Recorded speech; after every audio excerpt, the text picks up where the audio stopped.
I think the importance of business culture emphasizes that people should not go into business to make money. They should go into business to serve the needs and wants of people, and if they do that well, they will ultimately make money. And I think that is the key. And if you can then create a culture that focuses on people and service and puts people before profits and service before reward, then I think you have a chance of success.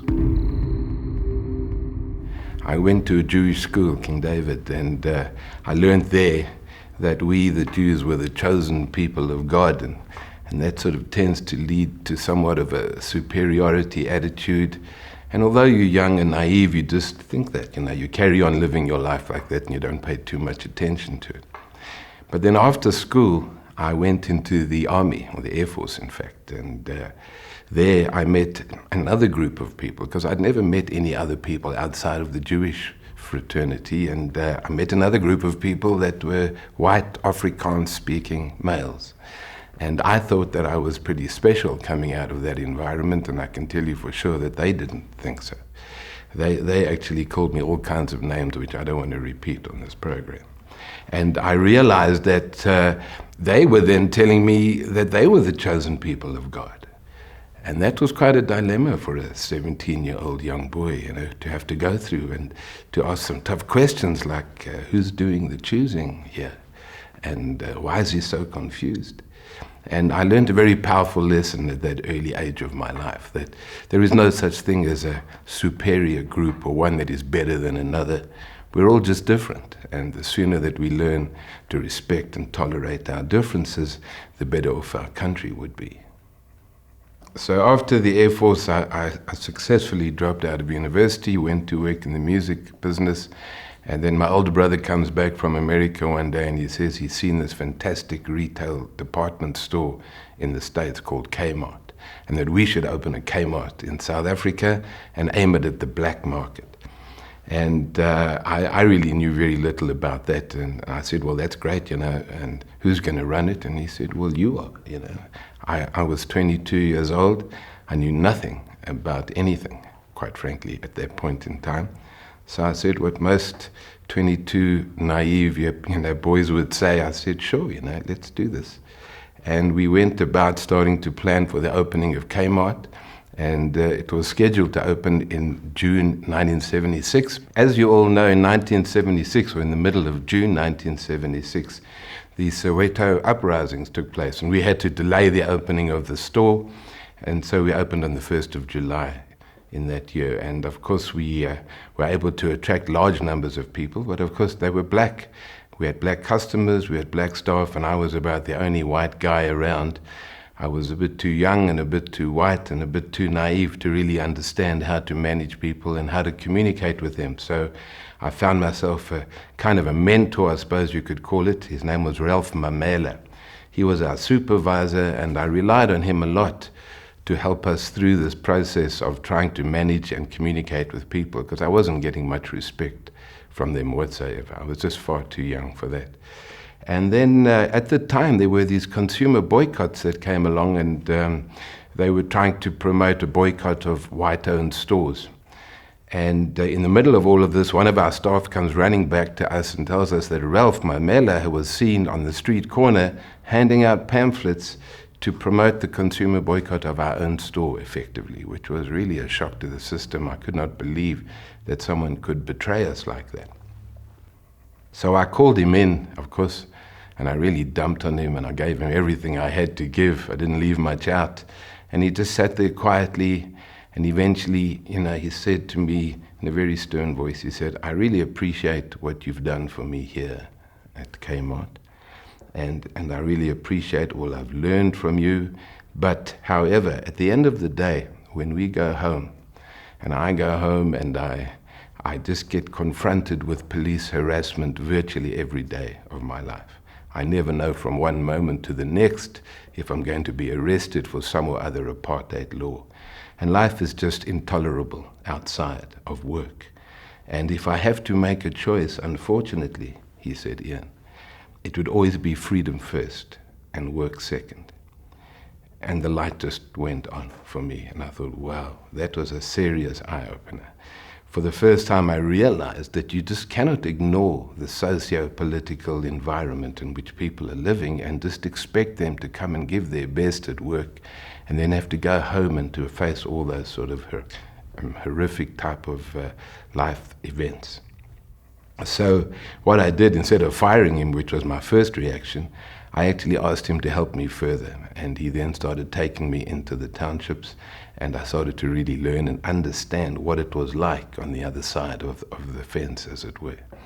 And there again, I think a big issue in servant leadership was the understanding that I'm not going to be your boss and demand respect from you. From now on, I'm going to be your servant.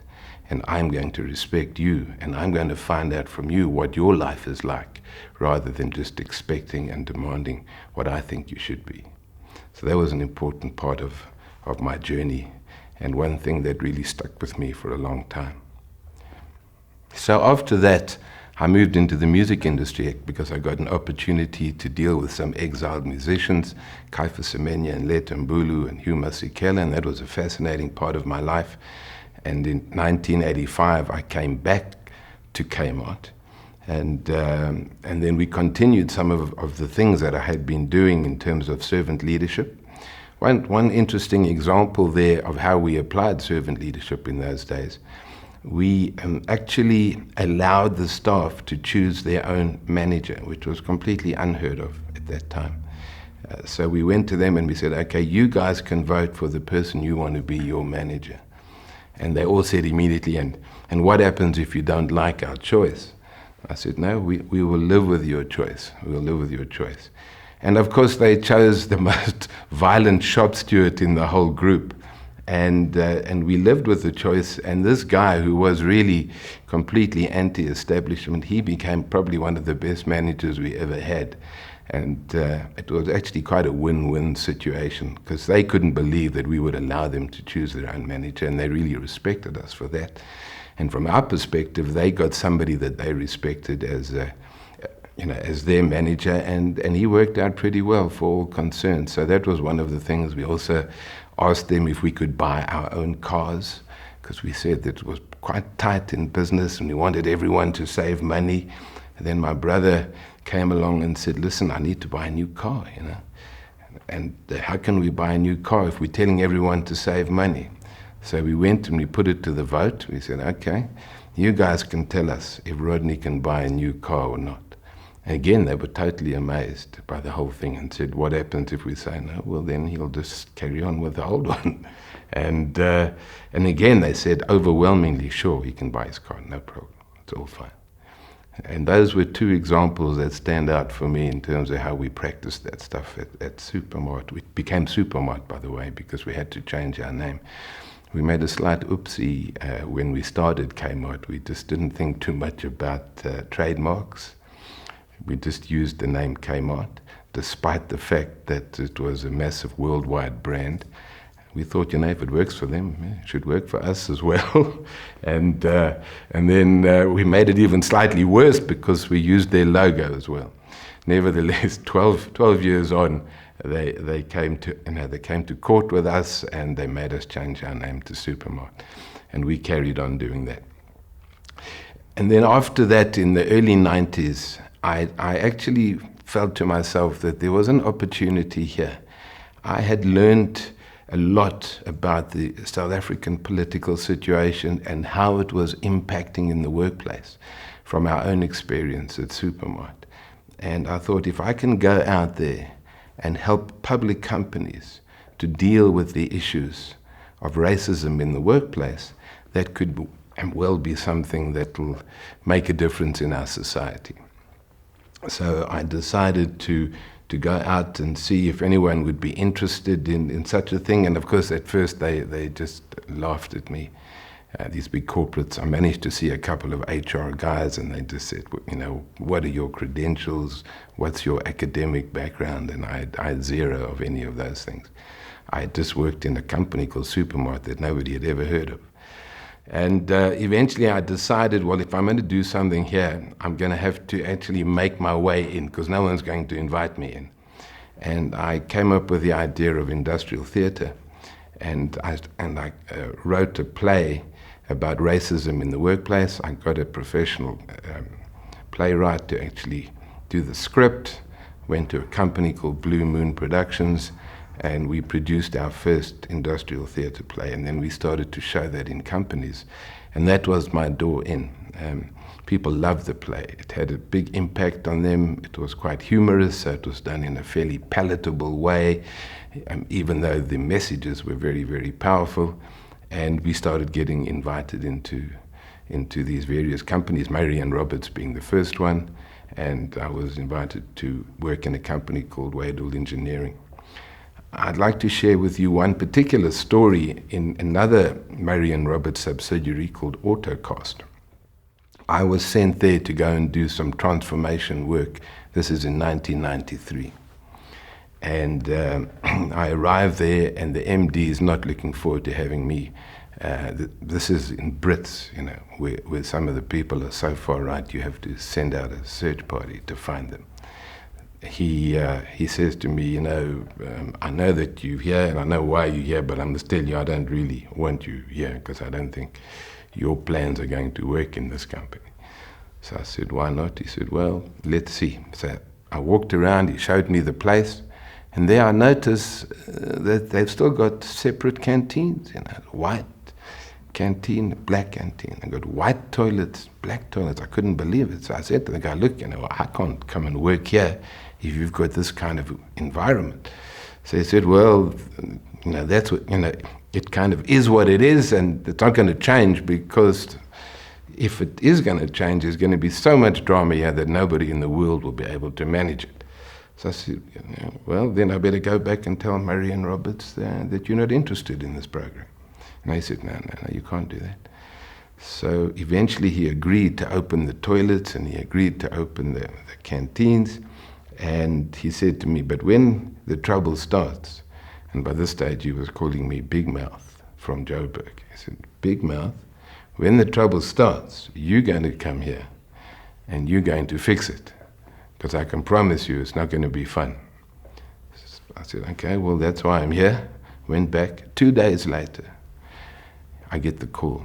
He says, right, you better come. There's big drama here. So I considered putting on my bulletproof vest. Anyway, I drove off to Brits. And when I arrived there, they were all toying outside. Hey, there's drama. Everybody's up and down.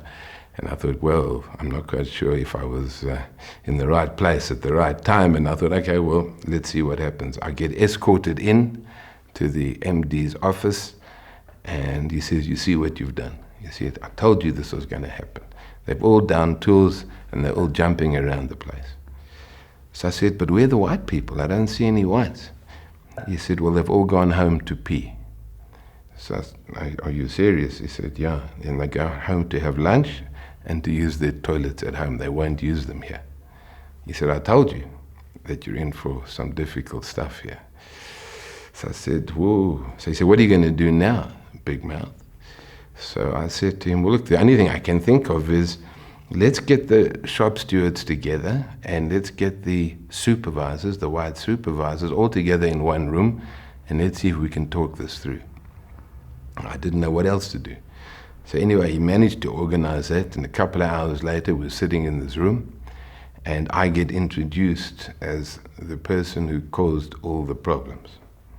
And this is the first time I'd met anybody there. So I said, and what's the problem here, guys? And one of the supervisors says to me in Afrikaans, he says, look, you know, I hear that this new South Africa is all about freedom of choice. So I said, yeah, sure. He said, well, we choose to go home. So I said, I'm not quite sure that's what we had in mind. He said, but I said, okay, well, if that's your choice, that's fine, but now please explain why. Why do you do that? And the guy started going on a tirade of abuse of African people that was beyond what anything I'd ever heard in my life. He just said, they are filthy, they are pigs, they can't eat, we can't stand next to them, they're dirty. And I was shocked, and I was looking at the shop stewards thinking, whoa, someone's going to die here today, and I hope it's not me. Anyway, when he's finished, I turned to them, I said, would anyone like to respond? And there's silence there for a while, and then one guy stands up and he says, I'd like to respond. He says, I'd like to first ask the MD if he's comfortable with the productivity levels of this company. And the MD, who's now almost hiding behind me, says, no, it's actually the worst in the Marian Roberts group. And the shop steward says, well, do you know why? And he says, well, if I knew why, I would certainly try and fix it. He says, well, I'm going to now teach you why. He says, you've just heard what these guys think about us and how they speak to us and how they disrespect us. How do you think we should react to that kind of thing? We have no way of doing that officially, so what do? We just sabotage.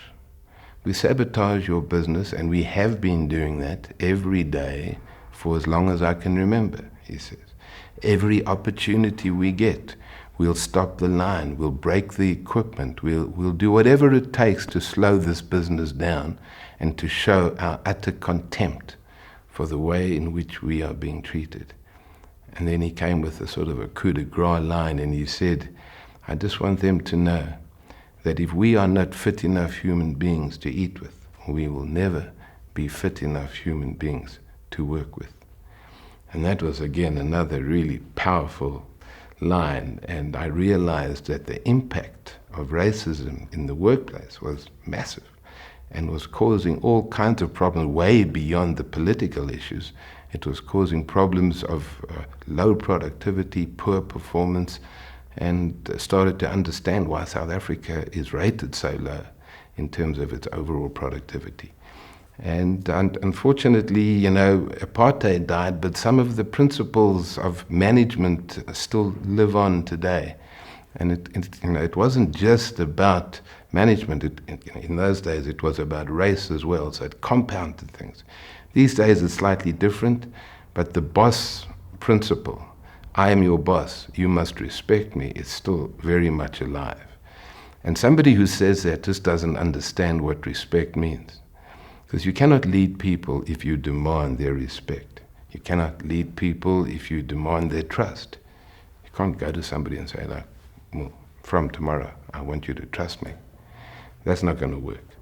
So what we need to understand is that servant leadership is about creating a working environment in which people feel comfortable, they feel well treated, they feel dignified, they feel a sense of self-esteem, self-worth, and they go out there and they do their best because you have created the environment in which they can do that.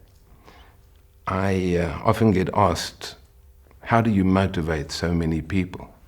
And the question is, I really don't motivate anybody. And I don't think about motivating people at all. I believe that you have to create a working environment in which people motivate themselves because they feel part of something bigger, because they have bought into your vision as a leader. They feel inspired. They feel they're making a difference and they're contributing to the society in which they live rather than just working for a living. And that's what we've tried to do over the years in all the various companies, is to really go out there, find ways to show people that we respect them and that we want to support and encourage them, we want to train and develop them, and we want to create an environment in which they can go out and serve their customers to the very best of their ability. So at the end of 1997, I went out of Labour Link and back to Supermart to help my brother. It was growing too quickly, and we started to plan to sell the business ultimately, which we were able to do, fortunately, in 2002. We sold it to the Edcon Group, and they then rebranded it under the name Jetmart. And so in 2004, I'm sitting idle for, I think, the first time that I had not worked for about 5 months. I was hanging around thinking of the next project. I was about 50 years old, and I realized that I need one more shot, one last attempt at creating something different. And just by way of a point, I always went into different industries. for some reason, I'm still not quite sure why, but each time I started a new business, I went into a completely unfamiliar industry. And in hindsight, I think one of the advantages of doing that, there are a lot of disadvantages. One of the advantages, you don't become contaminated by the conventional wisdom of that industry, because you just know nothing about it. You're not sort of swayed by the naysayers who tell you what can't be done.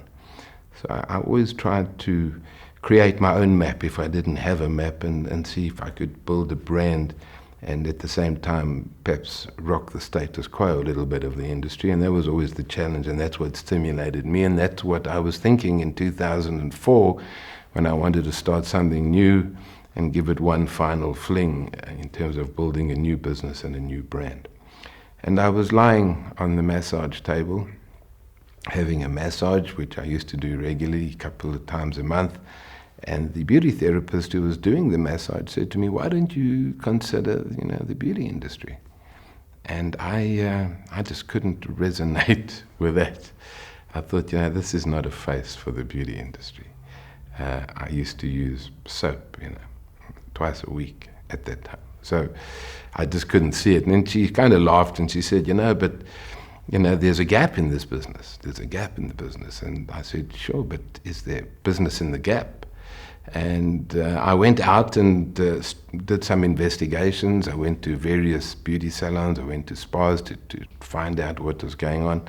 And then I realized that there was one sort of big gap in terms of a branded chain. There were no branded chains in South Africa of beauty salons. And I decided that that was perhaps worth the opportunity. And the first question that you always ask is, why? Why are there no branded chains? And I was ready to go and find out why. And I think I realized pretty quickly when we did start going into beauty salon business that the staffing was, without question, the biggest challenge that everybody faced, and probably the reason why no one had really tried to create something of a multi-unit chain of beauty salons.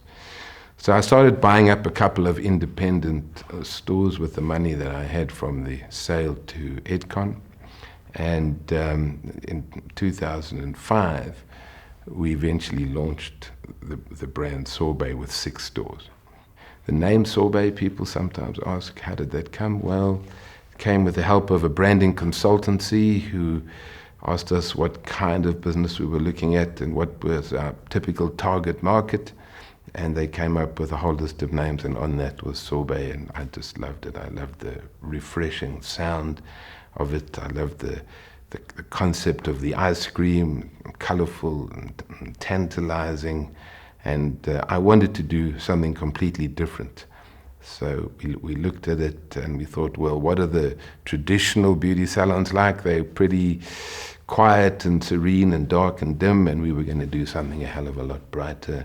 We were going to focus on retail, which was not the norm in the beauty industry. Most of the focus was on treatments, and we wanted to be a retail store that offered treatments rather than a beauty salon that sold products. Anyway, we launched the business, and I think in hindsight, some of the key principles again led me back to my learnings in servant leadership.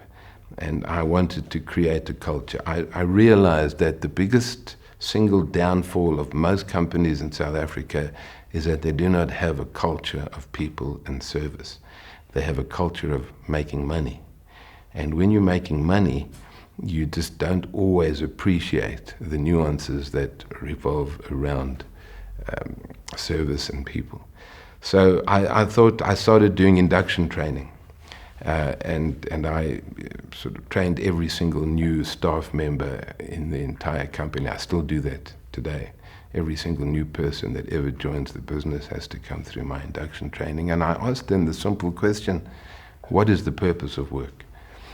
And that's always the first question I ask, and the answers are always pretty similar. To make money, to make a living, to gain experience, to do all these good things. And they're all wrong. They're all totally wrong, because that is not the purpose of work. The purpose of work is to serve people. And if you serve them well, then you'll make money and you'll make a living and you'll do all those good things. And we try and get people to change from being eye specialists, we call them eye specialists because they specialize in themselves, into what we call sorbet girls who are there to serve other people. And that is a huge paradigm shift that people have to deal with. And it took several years to instill that concept, because it's pretty foreign. Not only to staff, it's foreign to a lot of businesses as well. But slowly but surely, it started to filter through. In the dark days, we were losing staff hand over fist in the early days. A lot of people coming into our stores, but they were mainly staff instead of customers. And I think we had a very high staff turnover rate of about 40 to 45%, which was ridiculously high at the time. And then we started to change the way we managed the people. We gave them a higher remuneration package based on commission only, and we really started to focus heavily on the servant leadership process and helping people to feel good about themselves and explaining to them that it's not just the what and the how. We all know what we have to do in business, and we pretty much know how to do it, but we don't always know why. Why are we doing this? What is the purpose here? And the purpose in our industry is to help people to feel good about themselves. That's why they come. Women come into our salons because they want to leave feeling good. We don't actually sell treatments and products. We sell a feeling. We call it get that feeling. That feeling that a woman has just as she steps out of the salon and her nails are done and her hair looks cool and she's just great. And that feeling, that's the feeling we want to bottle and sell continuously. So we try and explain to our staff that that's what they have to do. That's their role.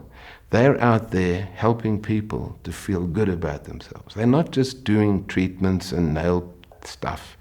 They are doing something constructive. They're making a difference in people's lives. They're touching people's lives in a positive way every single day. And that's not a job anymore. That's a privilege. How many people get to do that who can actually go home at the end of each day and say, I actually touched about 8 to 10 people's lives today in a positive. I made them feel good. I made them go home and enjoy the rest of their day. Isn't that cool? As opposed to, well, that was just another day of the same old stuff and I can't wait for my paycheck at the end of the month.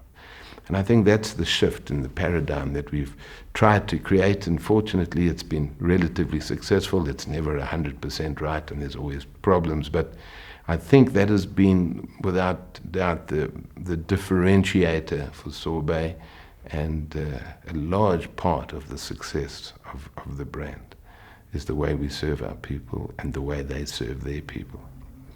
Our business is really called a community, and the citizens of Sorbet are our staff. They are part of our community. We don't call ourselves a company anymore.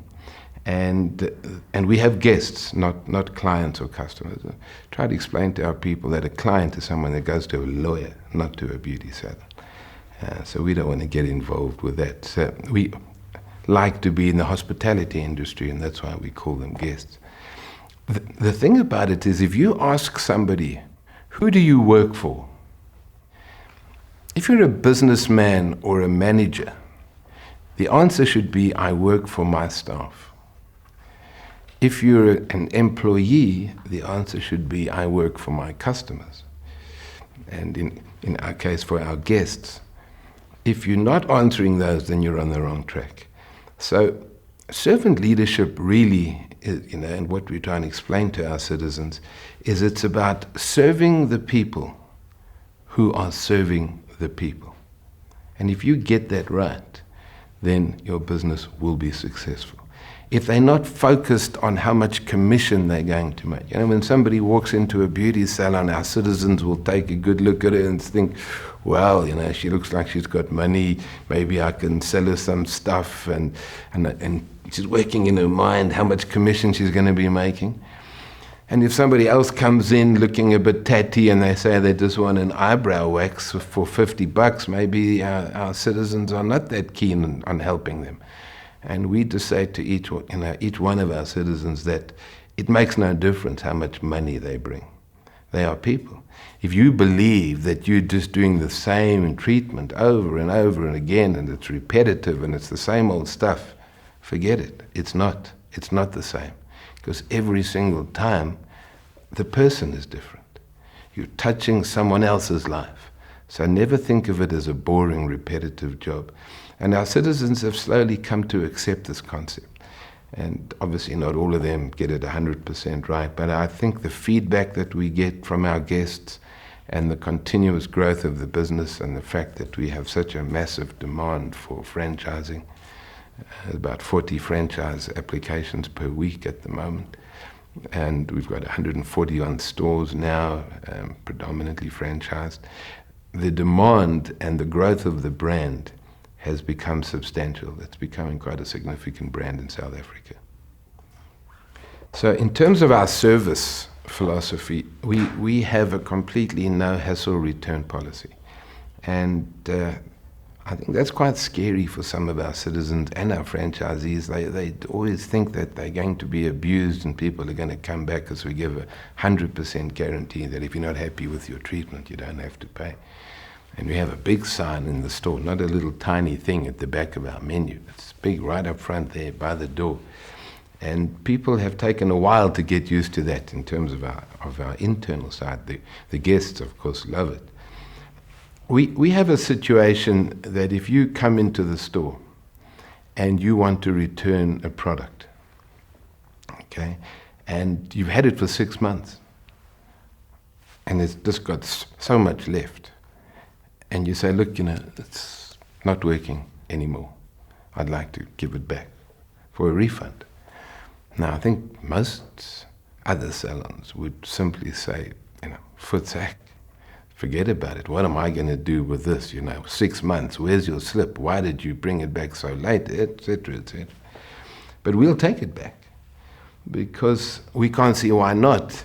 If you're going to give out a few R100 on a refund of a product and you're going to create that loyalty and you get them to sign up, we work out that the average loyalty member spends about 5,000 Rand a year, 5,000 Rand a year with us. And if you're giving back a couple of R100, over 5 years, that's 25,000 Rand that you're going to be getting back. So it's a very simple calculation. Spend 200 Rand, get back 25,000, as long as you can retain the loyalty and you can keep them happy and satisfied. So we'll take back anything. We'll take back something that wasn't even bought at us. It may have been bought somewhere else. It's the same product. We keep it short. Let it come. Sign the loyalty form, please, and may we look after you for the next 5 to 10 years. It just makes so much sense. So we have our own sort of a return policy that says, bring it back, no fuss. We still love you. You don't have to come with your ID or your unabridged birth certificate or your mother's marriage documents. Just bring it back. You might need the money for movies, or you just tired of the stuff, or your partner shouted at you because you spent too much money, or the packaging clashes with your bathroom. Whatever it is, bring back anything you like, especially your business. And that has been our policy, and it still is to this day. So we don't allow anybody to argue with a guest. I had an interesting experience the other day in one of our, I won't mention names, one of our department stores here in South Africa.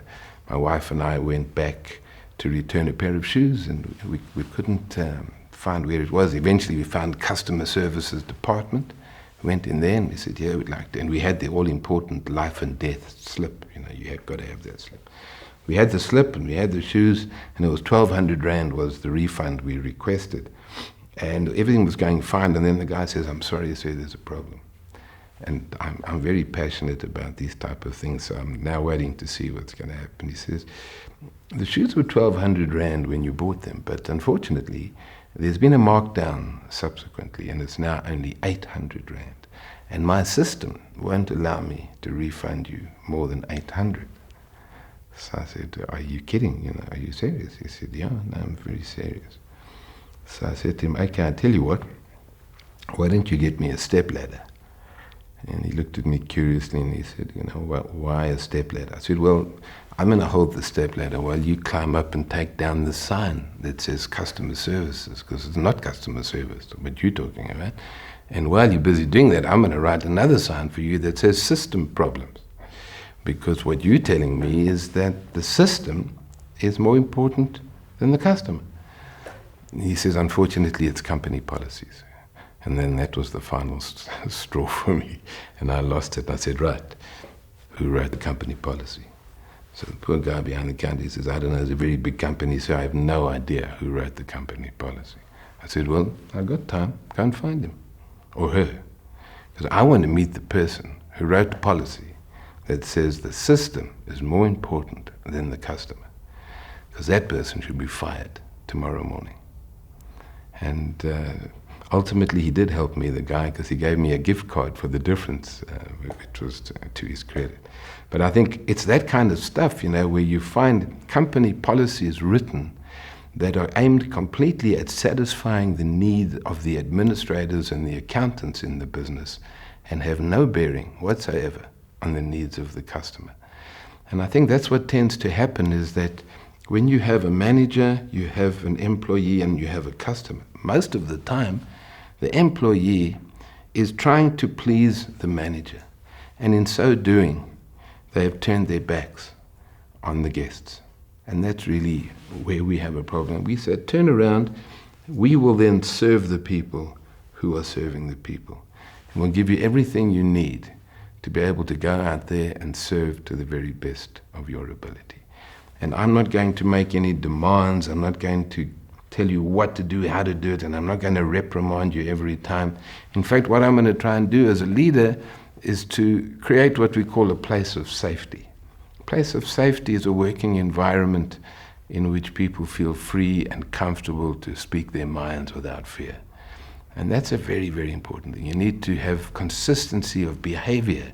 People need to know that they can come to you and you'll behave more or less the same each time, because if you're up one, down the next, you're just not going to elicit any sort of approaches from your staff. They're going to walk in and ask the secretary, well, what kind of a mood is he in today? Should we come back tomorrow? That type of thing, you'll just never get the respect that you deserve. So, it's not about me telling you what to do. It's not about me trying to blow out your candle to make mine brighter. I'd rather put them together and create more light. And I think that's a nice way to sum it up, is that we're out there trying to create something together. It's not about me or you or them. It's about us serving the people who are going out there to serve the people. And I think that is a way in which people start to feel that they're making a meaningful contribution to people's lives, and they can start to build a sense of self-worth and self-value.